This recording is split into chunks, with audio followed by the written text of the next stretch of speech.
अभी हमारे साथ मौजूद हैं ब्रिगेडियर रिटायर्ड हारिस नवाज साहब। बहुत शुक्रिया हारिस नवाज साहब, तमाम तर सूरत हाल आप देख रहे हैं, क्या कहेंगे इस पर आप?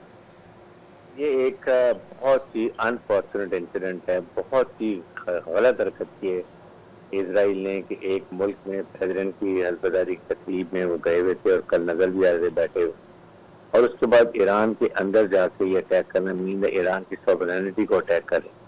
ये मेरे ख्याल में ये प्रोवोकेशन करना चाह रहा है, क्योंकि ये गाजा में जो हदफ ये अचीव करना चाहता था वो नहीं कर सका।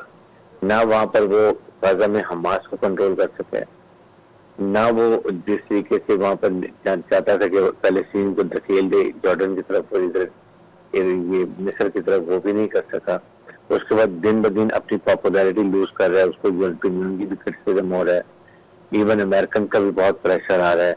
और फिर पीछे जब उसने दमिश्क में जाके ईरान की मैच में हमला किया था, उसके बाद भी अमेरिकन ने इसको बहुत स्नब किया था, और अमेरिकन नहीं चाहते कि ईरान को ज्यादा क्लैश हो, क्योंकि इस वक्त अगर ऐसी बात होती है तो तीन तरफ से इसराइल के ऊपर अटैक होगा। ये नहीं कि सिविलियन कैपेबिलिटी बहुत होंगी, इसके ऊपर बहुत सेंसिटिव है।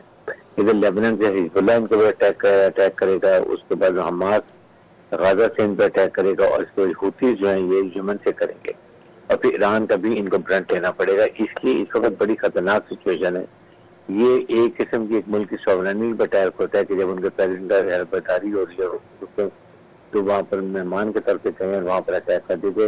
इसको पूरी दुनिया को कंडेम करना चाहिए। मुसलमान मुल्कों को चाहिए कम अज कम इकट्ठे हो जाएं, एक वार्निंग में इसराइल को कंडेम करें, इससे ताल्लुकात खत्म करें, अपनी मसलतों को छोड़ के मुसलमानों के लिए, इस्लाम के लिए बात करें कि इन सब को इकट्ठे होंगे तो ये अपनी ताकत बनवा सकेंगे।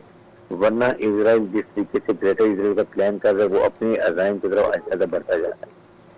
बहुत शुक्रिया। ब्रिगेडियर रिटायर्ड हारिस नवाज साहब हमारे साथ मौजूद थे। हमास के सरबराह इस्माइल हानिया तेहरान में शहीद कर दिए गए हैं। इस्माइल हानिया ईरानी सदर की तकरीब हल्फबरदारी में शिरकत के लिए तेहरान में मौजूद थे कि उसी दौरान उनके घर पर हमला किया गया है, जिसके नतीजे में इस्माइल हानिया और उनके मुहाफिज जाँ भाग हुए हैं।